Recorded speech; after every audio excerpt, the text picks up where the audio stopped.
হ্যাঁ চলে যাচ্ছি হেঁটে হেঁটে। হ্যালো হ্যালো বেবিরা, কোথায় যাচ্ছ?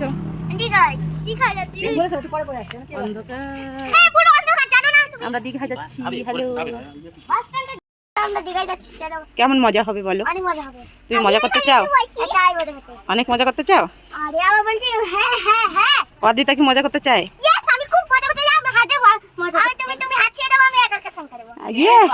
তোমরা বড় হয়ে গেছো, তোমরা একা একা স্নান করবে লাগবে বেবি। 11, 12, 13 আমাদের 14, 15, 16।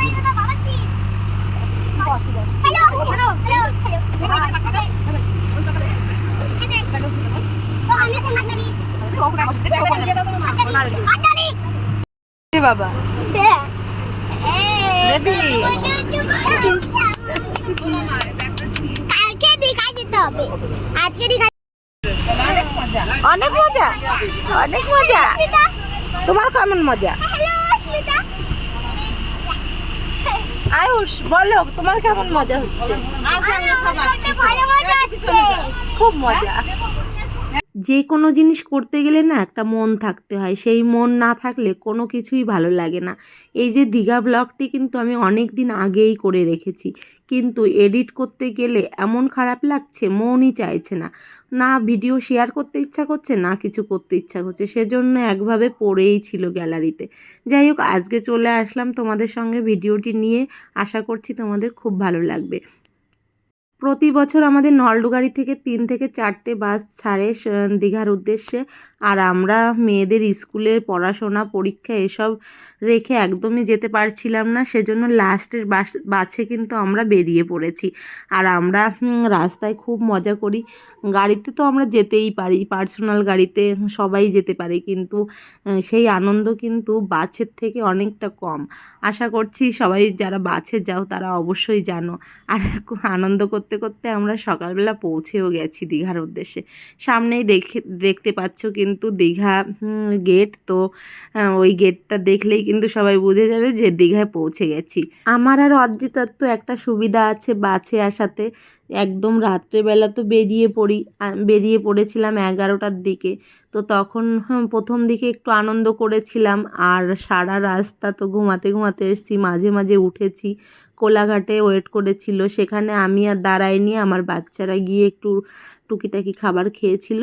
তারপর আমি তো ঘুমাতে ঘুমাতেই চলে আসি, আমার আর কষ্টই মনে হয় না।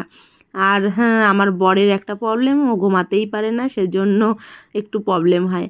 যাই হোক, একদম দীঘা ওল্ড দীঘাতে আমরা চলে এসেছি, আর ওল্ড দীঘার পাশেই সমুদ্রের পাশে রুম পেয়েছি। সুইমিং পুল রুম খুঁজছিলাম, এই একদম পাশে সেই রুমগুলো পাওয়া যাচ্ছিল না, যেহেতু আমরা বুকিং করে আসিনি, সেজন্য নর্মালি একটা ওল্ড দীঘার পাশেই সমুদ্রের পাশে একটা হোটেল পেয়েছিলাম, তো সেখানে উঠে পড়েছিলাম। আমার মেয়ের ইচ্ছা ছিল সুইমিং পুল থাকবে আবার সমুদ্রের পাশে থাকবে, এটা কি হতে পারে? সবসময় কি এরকম হোটেল পাওয়া যায়? আর আমার ইচ্ছা ছিল সমুদ্রের পাশে থাকবে।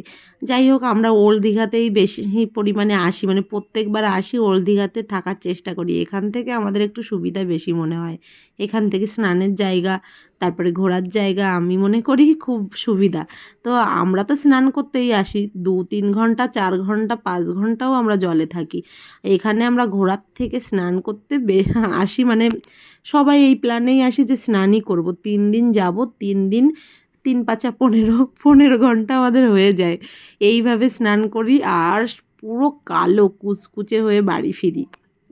দেখো এখান থেকে এতটা সুন্দর লাগছে, আর হ্যাঁ, এই জায়গাটা খুবই সুন্দর। সত্যি কথা বলতে আমার ভীষণ পছন্দ হয়েছে হোটেলটা, আর হোটেলটাও পরিষ্কার পরিচ্ছন্নও ছিল। আর আমার মেয়েদের একটু খিদে পেয়ে গেছিলো সকালবেলা, যেহেতু 8টা 9টা বেজে গেছে একদম।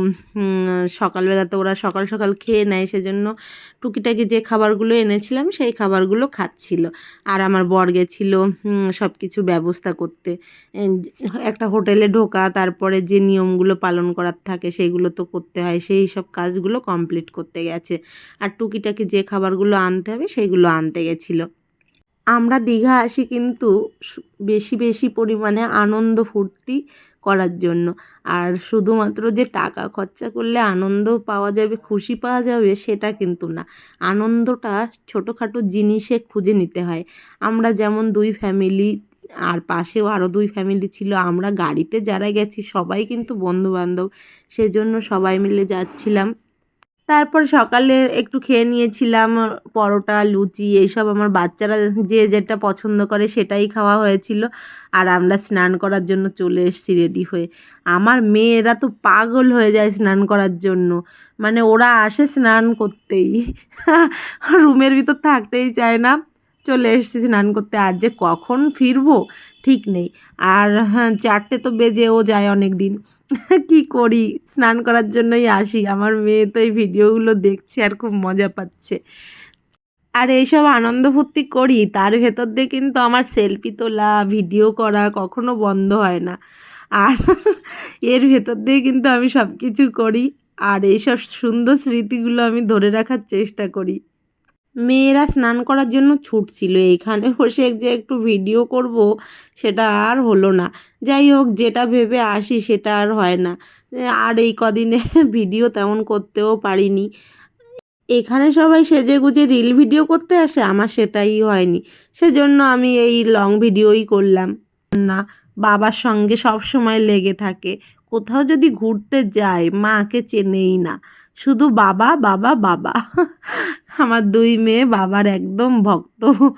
আর ওর বাবাও প্রত্যেকটা সময়, প্রতিটা ক্ষণে 2 মেয়েকে এতটা খেয়াল করে, বাড়িতে যেমন খেয়াল করে ঘরে তো করছেই, আর বাইরেও প্রচুর পরিমাণে খেয়াল করে।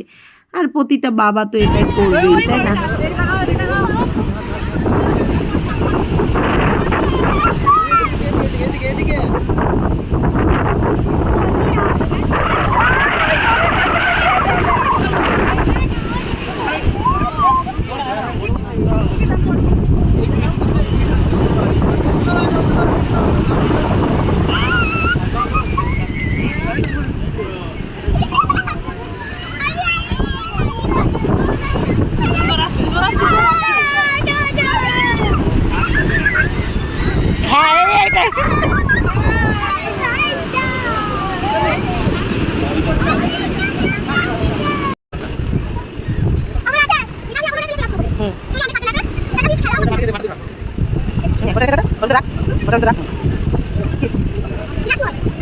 এই যে আমার মেয়ে দুটো খাবার কিনে এখন খাবে না, আমার একার খেতে হচ্ছে। তারপর আবার একটু রুমের ভেতর গেছিলাম, এবার চটি জুতো সব কিছু তো রেখে আসতে হবে। আর স্নানের জন্য একটু রেডি হয়ে বেরিয়ে পড়লাম। সবাই তো সবার মতন ঘুরবে এখানে, আর সেইভাবে কারোর সঙ্গে দেখা হয় না। মজা হচ্ছে, খুব মজা।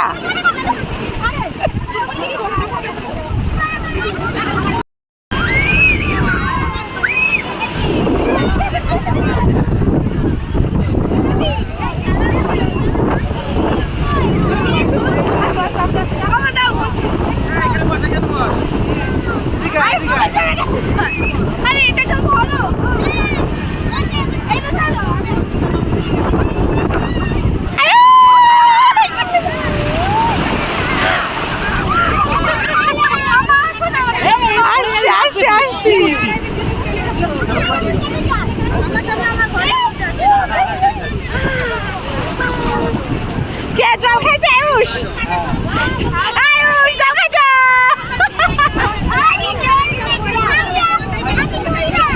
তুই 2 বার, 2 বার জল খাইছে।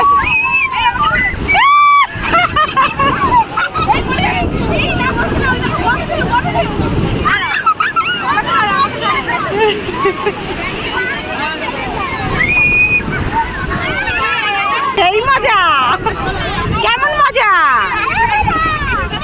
সেই মজা।